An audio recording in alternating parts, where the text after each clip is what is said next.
Good morning everyone. Welcome to online classes. I am Tripurari. Today we are going to study chapter 2 of your Hindi literature book of class 3.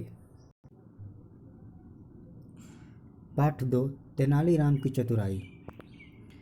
पहले पाठ परिचय। उत्तर भारत में जिस तरह अकबर बीरबल के किस्से प्रसिद्ध हैं, उसी तरह दक्षिण भारत में राजा कृष्णदेव राय व तेनालीराम के। तेनालीराम बहुत ही बुद्धिमान व हाजिर जवाब थे। जिस प्रकार बीरबल बादशाह अकबर के दरबार में हाजिर जवाब व बुद्धिमान थे, वे किसी भी प्रश्न का उत्तर बड़ी ही सरलता से देते थे, उसी प्रकार तेनालीराम थे। अपनी चतुराई से वह राजा को भी हैरान कर देते थे। एक बार राजा कृष्णदेव राय ने तेनालीराम को अपने धन का कुछ भाग दूसरों को देने के लिए कहा।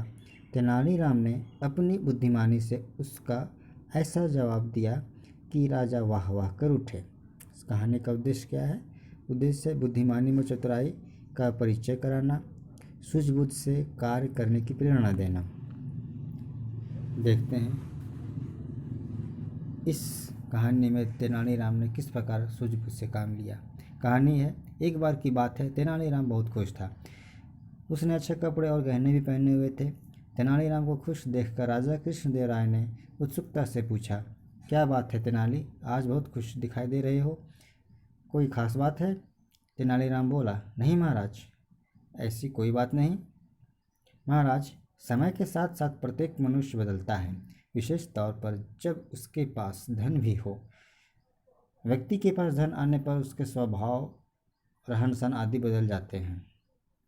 आगे है, आपके द्वारा दिए उपहारों से मैंने कुछ धन बचा लिया है।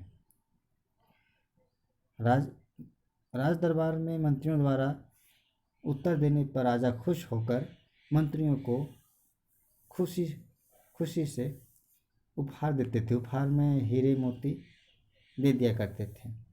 इसलिए कहते हैं, आपके द्वारा दिए गए उपहारों से मैंने कुछ धन बचा लिया है। राजा कृष्णदेव राय बोले, तेनाली, अब तो तुम्हें अपने जोड़े गए धन से कुछ भाग दूसरों को भी देना चाहिए। जोड़े गए धन मीन्स दिए गए उपहारों में से बचाया हुआ धन से कुछ भाग दूसरों को भी देना चाहिए। तेनालीराम कहते हैं, पर महाराज, दूसरों को देने लायक धन अभी मेरे पास नहीं है। यानी कि जो जितना धन अभी तेनालीराम के पास है, वो कहते हैं कि अभी मेरे पास इतना धन नहीं है कि मैं दूसरों को दे सकूं। महाराज मीठी चुटकी लेते हुए बोले, मीन्स उनका मजाक उड़ाते हुए कहते हैं, यह कहो कि तुम किसी को कुछ देना ही नहीं चाहते। तेनालीराम कहते हैं, ऐसी बात नहीं है महाराज। अच्छा, आप ही बताएं मैं दान में क्या दूं?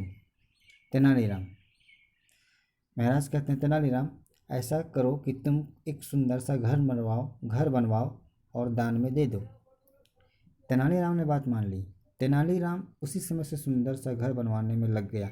जब मकान तैयार हो गया तो उसने घर के ऊपर एक तख्ती टंगवाई, जिस पर लिखा था तख्ती जिस प्रकार से स्कूल में ब्लैक बोर्ड होते हैं, उसी प्रकार से एक लकड़ी की पट्टी जिस पर कुछ लिखा जाता है, उसे तख्ती कहते हैं। तो उन्होंने तख्ती टंगवाई जिस पर लिखा था, यह घर उसको दिया जाएगा जो सबसे संतुष्ट और प्रसन्न होगा। कई दिन बीत गए, कोई घर लेने नहीं आया। एक दिन एक गरीब व्यक्ति ने घर के बारे में सुना। उसने सोचा, क्यों न मैं ही घर लेने की कोशिश करूं। तेनालीराम के घर के पास पहुंचकर उसने तख्ती बार बार पढ़ी। पढ़कर सोचा, लोग कितने मूर्ख हैं, मैं इतना अच्छा मौका हाथ से नहीं जाने दूंगा।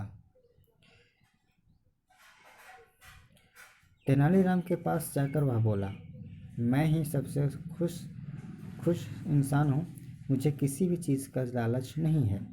तेनालीराम गंभीर मुद्रा बनाकर बोले, गंभीर मुद्रा यानी सीरियसली, अगर तुम सबसे खुश और संतुष्ट इंसान हो तो तुम्हें घर की क्या ज़रूरत है? यह सुनकर गरीब व्यक्ति चुपचाप वहाँ से चला गया और फिर कभी नहीं आया। तेनालीराम ने राजा को यह सब बताया।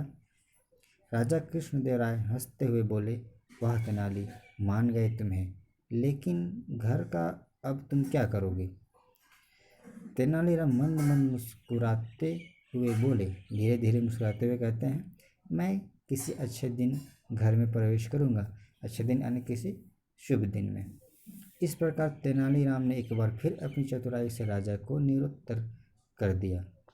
इस पाठ से हमने क्या सीखा? हमने सीखा चतुराई और सूझबूझ से हम हर समस्या का हल निकाल सकते हैं। दूसरों को नाराज़ किए बिना अपनी बात रखना मनुष्य का विशेष गुण माना जाता है। अच्छे व्यवहार से हम दूसरों का मन जीत सकते हैं।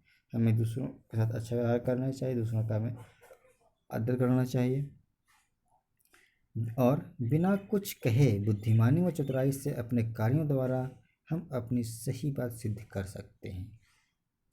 अगर कोई व्यक्ति हमसे अपशब्द कर रहे हैं तो हमें उसके साथ अपशब्द नहीं करना चाहिए और अपने कार्यों से समय समय का इंतज़ार करना चाहिए और अपने कार्यों से उसका जवाब देना चाहिए। Thank you.